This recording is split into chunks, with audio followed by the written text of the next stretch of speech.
So, magulay kita kayo ng kalabasa. Yung kalabasa, gilapuan ko na gamay para diretso na siya. Kajam isang dili.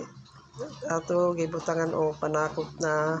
Kay gata man ito ay panakot na tining karabo na wala ito ka nakuha na siya na pasainit at saka yung pana.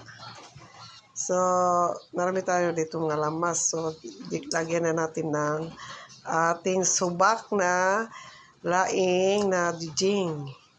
Pinakasarap ito na ang laing.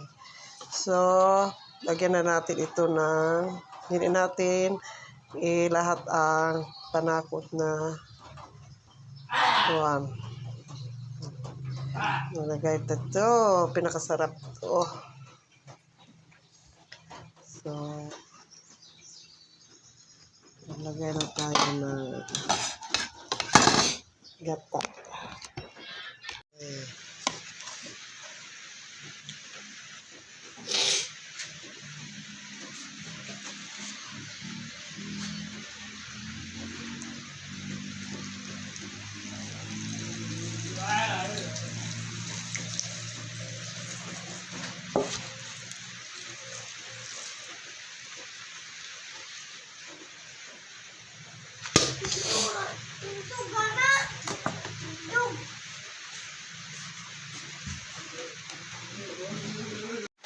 Meron tayo itinabi na espeso first na espeso nga sa gata ng lubi.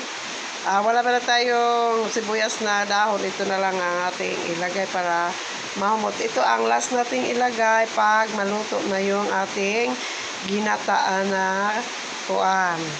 Kalabasa. So, dito na tayo.